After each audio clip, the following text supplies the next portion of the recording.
direct, on est toujours ici même connecté, eh bien en 17 plateaux, puisque le plateau se libère. J'enlève quelques secondes mon masque, je le remets après, c'est promis. Le temps que Christelle accueille eh bien, le deuxième plateau. Une petite réaction, Marie Duchastel, Michel Bricteux à Montréal aussi, peut-être rapidement, et si d'autres de nos territoires sont connectés, eh bien le micro est à vous. Marie, un petit commentaire, Michel Bricteux, un petit commentaire. On commence, tu es en unmute, Michel, c'est à toi. Écoutez, moi j'ai été passionné par le panel de ce matin. Merci Christelle. Je veux dire, commencer la journée à Montréal sous le soleil et dans un froid quand même assez polaire, avec des éléments aussi inspirants comme échapper à nos formats respectifs. J'ai repris quelques notes. On parlait de transversalité des lieux. On parlait aussi de facilitateurs de rencontres, de passion, de gourmandise. Être l'acteur de son propre devenir, pour moi, c'est tous des thèmes qui m'inspirent à titre tout à fait personnel, mais aussi au niveau professionnel. Et c'est ça la beauté de cet exercice du village francophone. C'est justement d'établir des passerelles entre ces deux mondes. Voilà. Félicitations déjà.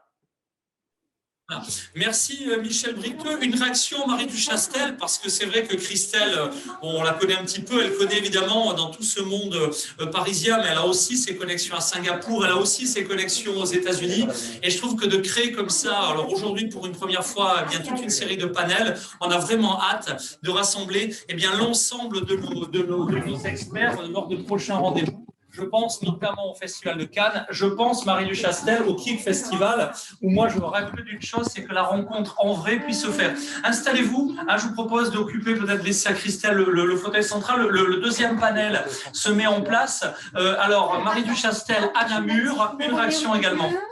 C'est le milieu, c'est là. Mais alors, il manque une chaise. Tout à fait, comme Michel, j'ai trouvé ça fascinant. Cette question des nouveaux médias et de comment se réinventer est super intéressante. Alors, pendant que je parle, le mieux, c'est couper votre micro parce qu'on entend tous les intervenants derrière, là. Et c'est un peu compliqué. Enfin, comme ça, vous le savez pour le panel suivant. Mais en tout cas, ouais, franchement, bravo Christelle. Et puis, ça fait plaisir en fait de voir cette passion partagée parce que je pense que tous les gens étaient passionnés autour de la table.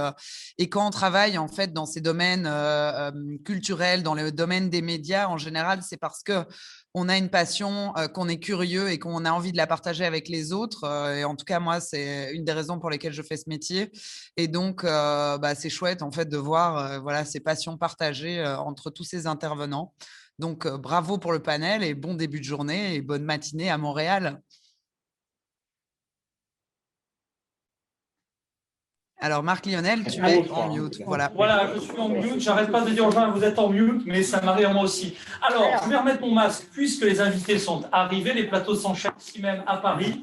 Alors, effectivement, d'abord, bonjour messieurs. N'hésitez pas à vous rapprocher parce que les caméras sont là. Voilà, vous gardez bien vos masques pour les contingences. Et voilà, magnifique programme. Depuis ce début d'après-midi, effectivement, on a fait un petit peu un tour d'horizon. On est toujours à Paris pour un deuxième focus. Alors, de quoi va-t-on parler tout de suite? Christelle Nouvière, eh bien, c'est à nouveau à toi. Alors, bonjour à tous à nouveau. Donc, on va évoquer tous ensemble le monde de l'art, le monde de la culture et des musées. Comment aujourd'hui nous allons pouvoir continuer à produire, continuer à montrer différemment. J'ai choisi une table ronde un peu éclectique avec, on va commencer par, vous allez vous présenter les uns les autres. Donc Iris, je te donne la parole en premier. Voilà, je suis Iris Roche, je garde le masque de mes machines. J'espère que vous m'entendez. Je suis artiste, photographe et j'ai créé ma propre série de télé qui s'appelle The World of Iris Roche. Guillaume. Alors, bonjour, je suis Guillaume Piance, je suis le directeur commissaire général de Art Paris et voilà, c'est une de mes facettes, mais il y en a d'autres parce que j'ai créé ma propre entreprise de conseil de production culturelle, donc ça veut dire que je suis impliqué dans plein de réseaux et à plein de niveaux différents dans la vie culturelle parisienne et effectivement que je connais depuis longtemps puisque j'ai officié à la FIAC et j'étais aussi directeur de Paris Photo, donc voilà, je fais le chelem des grandes foires en fait. La parole à Vincent. Vincent Doer, enchanté. Alors moi, j'ai plusieurs petites casquettes. Je m'occupe de diriger l'Institut Henri Langlois, qui travaille sur le cinéma de patrimoine, qui organise des prix Henri Langlois. Et on a créé un festival de cinéma, pas à Paris, à Porquerolles, sur une petite île, dans le sud de la France. Et c'est un festival de cinéma et d'environnement, donc sur des sujets actuels. Donc ça, c'est une partie un peu culturelle. Et sur cette agence de communication, j'ai longtemps accompagné justement des équipements culturels. On était l'agence de la Cinémathèque française pendant 8 ans, donc on connaît bien tout l'environnement des musées. Et voilà. Et là, je suis en train de lancer une plateforme, j'en parlerai un peu après, mais qui justement est un peu d'actualité parce qu'elle soutient les acteurs culturels. Ça s'appelle Collectif, avec un Y. Voilà. Mathieu. Moi, je suis Mathieu Boncourt, je suis le directeur de la communication et de la responsabilité sociale et environnementale du Palais de Tokyo, plus grand centre d'art contemporain en Europe. J'ai pris mes fonctions en juin, à un moment un peu particulier, puisque c'était la réouverture du Palais de Tokyo avant sa refermeture le 30 octobre. Palais de Tokyo qui est encore et toujours, et j'ajouterais désespérément fermé au public, malgré de nombreuses demandes répétées. Voilà. Alors, Guillaume, vous avez eu la chance de passer un petit peu entre les gouttes sur un de vos événements en termes en présentiel à la rentrée. Oui, en toute modestie, on était la première fois post-confinement, je vais dire, au monde, en fait, après 6 mois d'interruption, en fait, puisque la dernière foire qui a eu lieu et qui a dû fermer précipitamment ses portes, ça a été Maastricht. Et donc, c'est vrai qu'on a eu cette audace, parce que c'était quand même contre vent et marée, de tenir, en fait, et de faire cet événement, enfin, cette foire d'art moderne et contemporain en septembre, début septembre. Et c'est la seule qui a eu lieu à Paris, en fait. Après, et quelle a été l'appétence du public qui a probablement été déjà frustré par tout. Comment est-ce que vous avez… Justement, c'était la réponse à beaucoup de choses, parce qu'il y avait évidemment beaucoup d'angoisse.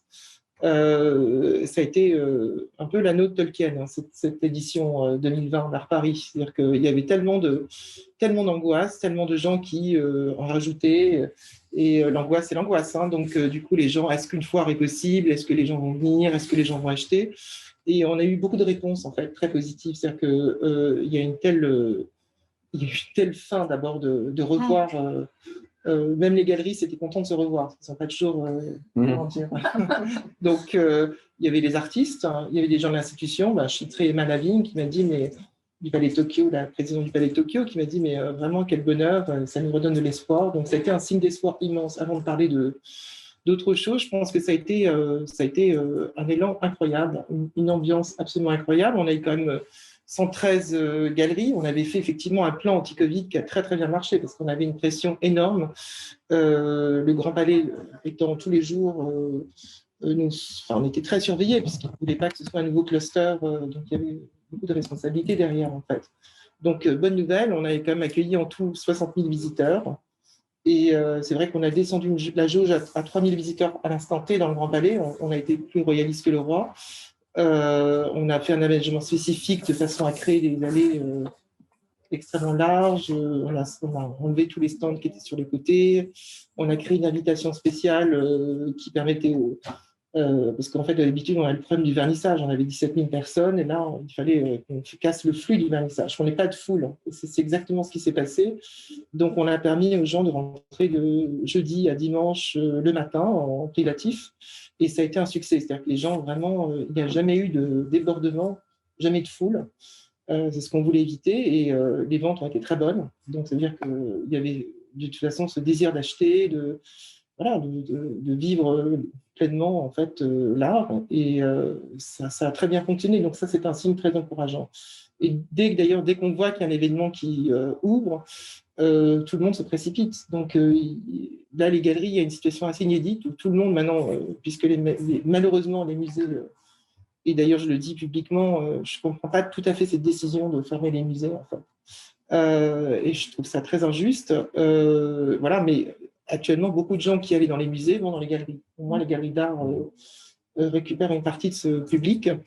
Et on voit, ça fait très plaisir de voir à quel point le fait de vivre l'art, d'acheter de l'art et de collectionner est ancré dans les mœurs. Enfin, c'est touchant de voir ça, en fait.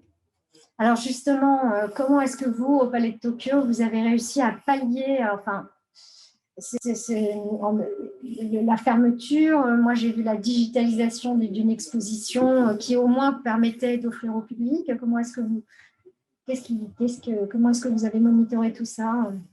Alors d'abord, peut-être pour revenir sur tes propos, c'est très juste. Juste avant, parce que ça donne quand même une idée de ce qui s'est passé, mais juste avant la fermeture du Palais de Tokyo, on a eu la chance d'avoir d'abord une première exposition intercalaire qu'on avait imaginée pendant le premier confinement. Jusqu'ici, tout va bien, avec l'école Courtrajmé, Lajli, JR et Mathieu Kassovitz en commissaire invité. Et on a accueilli en 10 jours 30 000 personnes avec des conditions très strictes sanitaires. Et donc, effectivement, on avait vu cette envie. Et puis, on avait imaginé encore pendant le premier confinement une exposition à l'automne qui remplaçait une autre exposition qu'on ne pouvions pas monter et qui a été décalée au printemps, qui s'appelle Anticorps, qui donne la parole à 20 artistes français et internationaux pour aborder avec leur création des problématiques qui se posent à nous aujourd'hui. Et cette exposition était prévue pour ouvrir le 23 octobre. Donc, dès sa conception, on savait que le risque de deuxième vague était là. Et donc, dès sa conception, cette exposition a été imaginée avec un pendant digital. Elle a quand même vécu, avant d'être fermée, une semaine. Elle a ouvert le 23 octobre, elle a fermé le 30. Et en une semaine, on avait accueilli, 8000 visiteurs. Donc, on avait quand même des très bons chiffres de fréquentation, des espaces qui avaient été repensés. Et ensuite, on a effectivement tout basculé en digital, avec l'espoir quand même encore au début de rouvrir avant la fin de cette exposition. Mais aujourd'hui, l'exposition a été démontée et elle n'a jamais été revue par le public. Et donc, il faut savoir qu'effectivement, le Palais de Tokyo, mais comme les autres musées, sont des lieux où on montre le travail des artistes. Et ne pas être en capacité d'offrir aux artistes la visibilité que leur travail méritait, c'est un vrai crève-cœur pour une institution comme le Palais de Tokyo. Voilà. C'est pas seulement, évidemment, on est tourné vers nos publics, c'est très important, mais dans cette période, on pense aussi au travail des artistes, et je pense qu'on va en parler juste après, mais on pense à leur travail. Et donc, c'était aussi notre rôle de tout mettre en œuvre pour qu'il y ait cette visibilité-là, y compris en digital. Et donc, on avait imaginé dès le début un site internet, anticorps-palaisdetokyo.com, qui non seulement présenter les œuvres qui étaient dans l'exposition, mais proposer également, d'élargir le propos et de retrouver un certain nombre de contenus adaptés à des personnes en confinement, si je puis dire. Donc, on avait rajouté des textes, beaucoup de textes éditables. Donc, en fait, les gens chez eux pouvaient éditer des textes qui n'étaient pas présents dans l'exposition. On pouvait évidemment retrouver les œuvres de l'exposition, mais tout au long de la vie de l'exposition, on a augmenté ce site d'interviews d'artistes assez relativement classiques, mais d'un certain nombre de contenus qu'on a produit pour les réseaux sociaux et qui ont ensuite été diffusés sur le site internet. On a expérimenté énormément et cette période a aussi été l'occasion pour nous d'innover en termes de format. Je pense que c'est le cas pour toutes les institutions, c'est-à-dire qu'on s'est dit c'est le moment de tester des choses qu'on n'a jamais testées. Donc le Palais de Tokyo n'avait jamais fait, qui a pourtant une grosse communauté sur Instagram, plus de 500 000 followers, n'avait jamais fait de live Instagram. On a lancé un rendez-vous récurrent tous les mercredis qui s'appelle les Tokyo Sessions, qui donnait la parole à un curateur en dialogue avec un artiste de l'exposition Anticorps. On a lancé des ateliers pédagogiques tous les mardis. On a lancé des playlists qui étaient diffusées tous les dimanches avec un artiste un dimanche et 10 tracks pour accompagner votre dimanche. Et on a également adossé au Tokyo, donc à ces discussions entre curateurs et artistes, des diffusions d'œuvres exclusives. C'est-à-dire qu'en plus de ce qui avait été montré dans l'exposition, vous aviez le débat pendant une demi-heure entre l'artiste et le curateur, et ensuite, à l'issue de ce débat, on donnait rendez-vous aux internautes en ligne sur notre chaîne YouTube et sur le site internet Anticorps pour découvrir une œuvre qui était présentée en exclusivité et qui n'était pas visible plus d'une certaine période pour créer un effet d'exclusivité et une diffusion, et aussi parce que certains artistes ne souhaitaient pas que leur œuvre puisse être vue plus longtemps parce que ça pose aussi des questions contractuelles. Ce site a extrêmement bien vécu. On a eu plus de 25 000 visites. Il y avait 150 contenus en ligne entre texte et images. Et surtout, ce qui est intéressant, c'est que la durée de visite était assez longue. Alors, ça reste Internet, hein, donc c'est jamais très long, mais c'était plus long que la moyenne des sites internet, puisqu'on avait une moyenne de visite autour de 4 minutes. Donc, on voit aussi que les gens, c'est long 4 minutes hein, en fait sur Internet, en moyenne.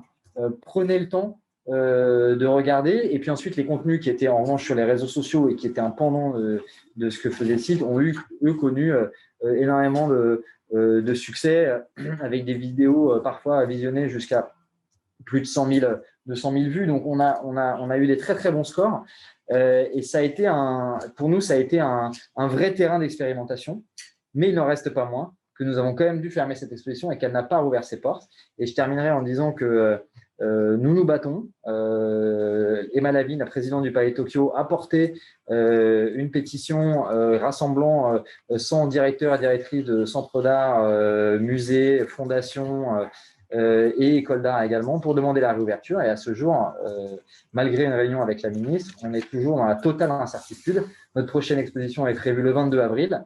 Aujourd'hui, vu l'actualité, il me semble que une ouverture au 22 avril est particulièrement incertaine. Voilà, donc on espère, rien ne remplace quand même la rencontre avec l'œuvre physique. Et donc, on peut faire autant de digital. Ce qu'on attend quand même, c'est vraiment d'ouvrir nos portes, d'accueillir les publics et d'accueillir les artistes. Très bien, merci. Alors moi, je voulais donner la parole à Vincent pour savoir si ce projet collectif dont vous allez nous parler, c'est quelque chose qui est né pendant cette période que nous vivons ou c'est quelque chose à laquelle vous réfléchissiez auparavant, de donner des chances comme ça aux artistes en leur offrant une audience, pour le coup, sur la télévision. Alors, juste préciser d'abord ce que c'est quand même, oui. Mais oui, les deux, pour répondre déjà à la question. Collectif, c'est simple, c'est une plateforme streaming. Alors, on l'a baptisé Streaming Solidaire, elle a deux rôles en fait. C'est une plateforme streaming solidaire et en même temps un éco-marketplace. Donc, son lancement, il se fait en deux phases. Fin mars, là, on va lancer la première phase de streaming solidaire. On travaille avec une start-up qui s'appelle Ocast, qui construit des plateformes comme Netflix, mais un peu en marque blanche. Donc, on a la chance d'avoir une technologie qui est déjà opérationnelle, qui nous permet de pouvoir supporter ça. Alors, aujourd'hui, il y a beaucoup d'initiatives. On est loin d'être les seuls. C'est un peu la tendance, évidemment, actuelle, de faire des plateformes de tout type, d'ailleurs. Nous, le streaming, alors le mot streaming et solidaire, qui sont des mots qui, forcément, sont un peu, pas forcément antinomiques, mais en tout cas qu'on n'a pas forcément l'habitude de voir ensemble. Le concept est assez simple, c'est que tous les acteurs culturels, ils ont tous justement des formats vidéo, ils sont tous un peu digitalisés. L'idée, c'est de pouvoir récupérer une vidéo courte d'un acteur culturel, moins de 3 minutes, parce qu'on a beaucoup d'acteurs et on veut tous les avoir. Ça s'adresse à tous les acteurs. Hein. C'est des festivals, des salons, des événements, des musées, évidemment, des producteurs, des artistes indépendants aussi. On est même en train de réfléchir pour des clubs sportifs amateurs. En gros, le concept est assez simple et très ouvert. On récupère des vidéos, on les met en ligne. Le public paye 2 € par mois l'abonnement et nous, on reverse l'intégralité des bénéfices, c'est-à-dire plus de 50%, reversés à l'acteur culturel. Donc, le concept est assez équilibré, assez aussi écologique parce qu'on essaie justement, même si ça paraît comme ça un peu surprenant, mais les plateformes consomment beaucoup de bandes passantes et c'est très polluant. Donc, on essaie de trouver une compensation et aussi une économie de consommation de bandes passantes plus équitable. Bref, on a réfléchi à tous ces sujets. Donc, la plateforme va ouvrir là en fin mars avec ce côté streaming solidaire pour les acteurs culturels spécifiquement. Et après, on aura une autre partie marketplace où là, on est plus classique. C'est un peu un Amazon, mais un petit Amazon, un peu plus solidaire et équitable. C'est ça l'idée, de pouvoir avoir ces deux activités. Et pour revenir aux deux questions, justement, ça faisait longtemps que je réfléchissais parce que je suis aussi un petit acteur culturel, donc je suis à la fois concerné et je suis aussi dans la communication. Donc, ça fait longtemps que je réfléchissais aussi, comme beaucoup, à des innovations, comment on peut avancer justement sur la digitalisation. Parce qu'aujourd'hui, les acteurs culturels, ils ont aussi besoin de monétiser. Et c'est vrai que toutes ces plateformes YouTube gérées par des GAFAN proposent essentiellement de la visibilité, parce qu'aujourd'hui, c'est ça de promotion, surtout pour pouvoir capter une audience, créer une communauté, alimenter une communauté. Il n'y a pas forcément d'enjeu de rémunération en réalité, à part aujourd'hui ce qu'on appelle les influenceurs, les youtubeurs qui ont fait une économie. Mais du coup, je réfléchissais comment on pouvait avoir justement cette notion un peu plus équitable de reverse. Et donc, c'est pour ça que cette plateforme Ocast nous a un peu aiguillé là-dessus, pour avoir des modèles économiques qui soient assez tenables et qui permettent justement de créer quand même une vraie valeur de tous ces contenus qui aujourd'hui sont mis finalement en libre accès. Donc, je pense qu'il y a quand même des gens qui travaillent derrière. Alors, il n'y a pas tout le temps des enjeux économiques parce qu'on a besoin, même pour les acteurs publics qui sont subventionnés, ils n'ont pas forcément toujours envie de monétiser leur contenu. Mais je pense qu'il y a quand même des enjeux qui sont intéressants. Donc, ça, c'était la première partie. Et évidemment, l'actualité nous a donné raison aussi d'accélérer ça, même si je suis le premier à militer pour une vraie réouverture et qu'il n'y a pas d'opposition. Moi, je crois qu'il n'y a pas d'opposition aujourd'hui entre les plateformes entre le physique et le digital. Je pense qu'aujourd'hui, on a besoin évidemment de faire vivre les artistes, le spectacle vivant et l'économie de la culture, mais on a aussi besoin de s'adapter au monde qui nous entoure et aux nouvelles façons de consommer. Ça permet aussi de créer une audience différente. Je pense qu'en digital, je ne sais pas si vous avez l'occasion de faire ça, mais je pense que vous avez peut-être des gens qui ne pouvaient pas venir de toute façon dans l'exposition et qui ça a permis de… On a fait une version digitale numérique au mois de mai, qui a été un exercice très intéressant. On a eu effectivement beaucoup de… Comment dire, il y a eu beaucoup de trafic sur le site, etc. Et on a réussi aussi à faire que des galeries vendent, peut-être pas à des prix d'ailleurs très élevés, mais en tout cas, il y a eu des contacts très sérieux. Et c'est vrai que c'était j'ai trouvé finalement que, en fait, parce que nous, on est très geek depuis le départ au niveau d'Art Paris. C'est-à-dire que c'est une foire qui, depuis plus de 5 ans ou 6 ans, avait déjà, on offrait déjà une couverture 100% virtuelle à la foire. On a un partenaire qui s'appelle Immersion 3D et chaque stand et je veux dire, donc chaque galerie a son mini-site, j'allais dire, avec la vision virtuelle de son stand et qu'effectivement, on peut quasiment cheminer dans la foire comme dans un jeu vidéo, en fait. C'est tout à fait ça. Voilà. Alors, je voulais donner aussi la parole à Iris, puisque Iris intervient aujourd'hui en tant qu'artiste, que photographe, que militante de très longue date, sur la cause des femmes et sur l'égalité entre les hommes et les femmes. Iris a aussi fait des happenings à la Biennale de Venise, enfin plein de choses comme ça. Et donc aujourd'hui, Iris, vous avez une chaîne, The World of Iris Brosh, qui vous permet de montrer votre travail et de le rendre forcément plus accessible. Alors, comment est née comme ça cette impulsion et qu'est-ce que ça vous apporte aujourd'hui, encore une fois, dans cette période qui est un peu difficile pour tous les artistes? Je pense qu'on sait tout et on est tous assis ici parce qu'on sait, sans l'art, on est perdu en fait. Sans l'art, il n'y a pas une future. Alors, je pense que le plus important aujourd'hui, c'est investir dans l'art et investir dans une nouvelle vision parce que l'art crée des nouvelles idées et surtout dans un moment des maladies, des chaos, des peurs, c'est l'art et l'artiste qui est très demandé de créer du nouvel monde. Avec le nouvel monde, on donne des nouvelles perspectives à une société. Alors, c'est ça où mon travail commence et tout le travail de tous les artistes, comment faire. Parce que quand on regarde une image, on regarde une vérité aussi, on crée une vérité. Alors, il faut faire attention dans l'art, qu'est-ce qu'on crée, parce que ça donne le nouvel futur d'une société, de notre société. Alors, j'ai commencé, moi je viens de la vidéo et photo, et j'ai créé cette TV-série qui s'appelle The World of Iris Brosh, qui est une série sur l'art, fashion, Erotic Enlightenment, l'érotisme inclus, et le féminisme. Parce que je pense que le plus important aujourd'hui dans l'art et dans l'humanité est stimuler l'être humain.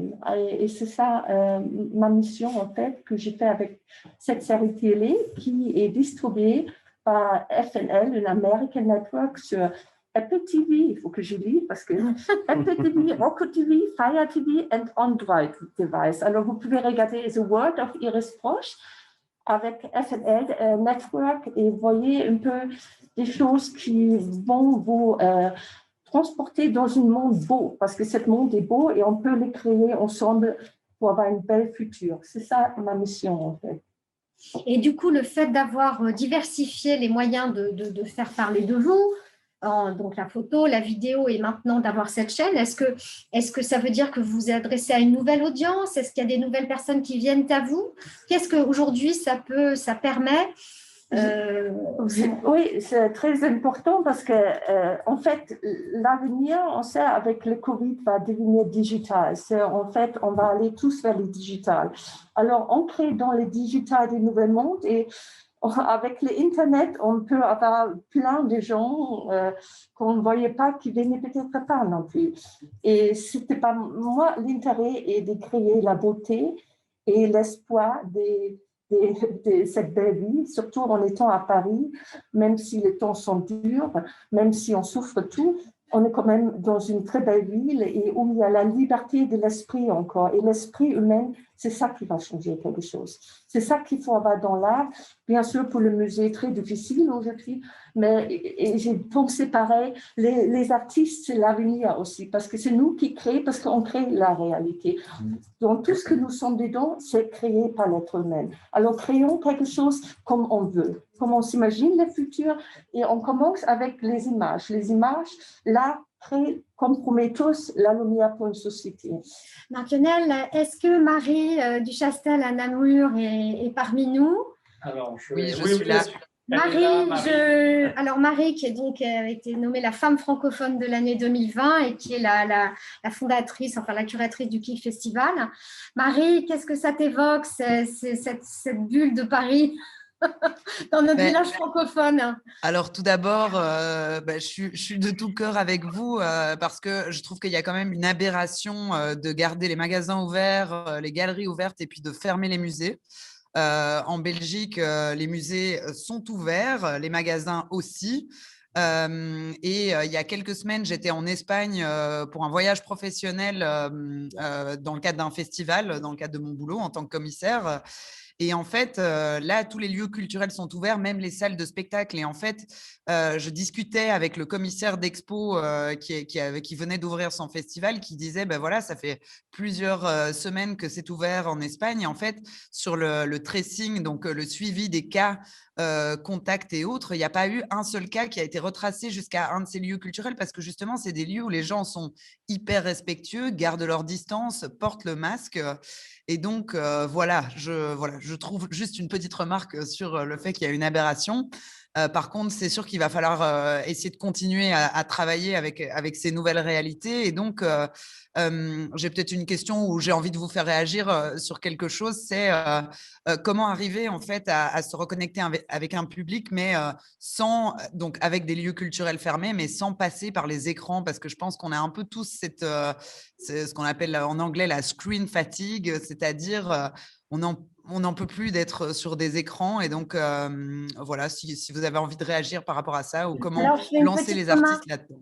Merci, allez, ça rejoint un petit peu ce dont j'ai parlé dans ma table ronde précédente, c'est l'oralité. C'est passé aussi par l'oralité, par le son et…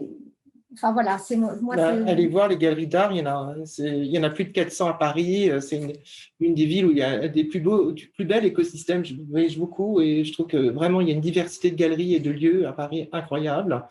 Voilà, il y a les galeries spécialisées sur l'art africain. Enfin, on peut vraiment voyager. Et donc voilà, aller dans les galeries. Et nous avons lancé le Palais Nomade qui consiste à aller dans les centres de loisirs, dans les centres de vaccination, dans les associations avec des médiateurs et des artistes pour intervenir auprès des publics qui, eux, continuent à avoir cours. Voilà. Là va changer ce monde. Il y a juste une micro-chose, je pense que quand tout va réouvrir, et on a l'espoir que ça soit rapidement, je pense qu'on ne va jamais autant avoir de fréquentation dans nos musées et que tout va redémarrer et ça va être génial et énorme. Certains nous annoncent des années folles. On a vraiment hâte. En tout cas, moi, je vous remercie du fond du cœur pour votre première participation. Alors, là encore, on est très frustrés parce qu'on aimerait vous garder carrément une après-midi entière avec l'ensemble de nos studios, les collectifs francophones africains, américains qui maintenant sont plus à l'heure du réveil. On va les rejoindre. Merci vraiment, Christelle. Merci à vous tous d'avoir participé à ce focus. On va maintenant, c'est un des grands temps forts de la journée. Il y a 20 candidats. On va parler d'EdTech, les technologies pour l'éducation en Europe, en Amérique et en Afrique, bien évidemment. C'est dans quelques secondes. On va maintenant se connecter. Alors, on va changer de Zoom. À tout de suite. On se retrouve immédiatement juste après le jingle.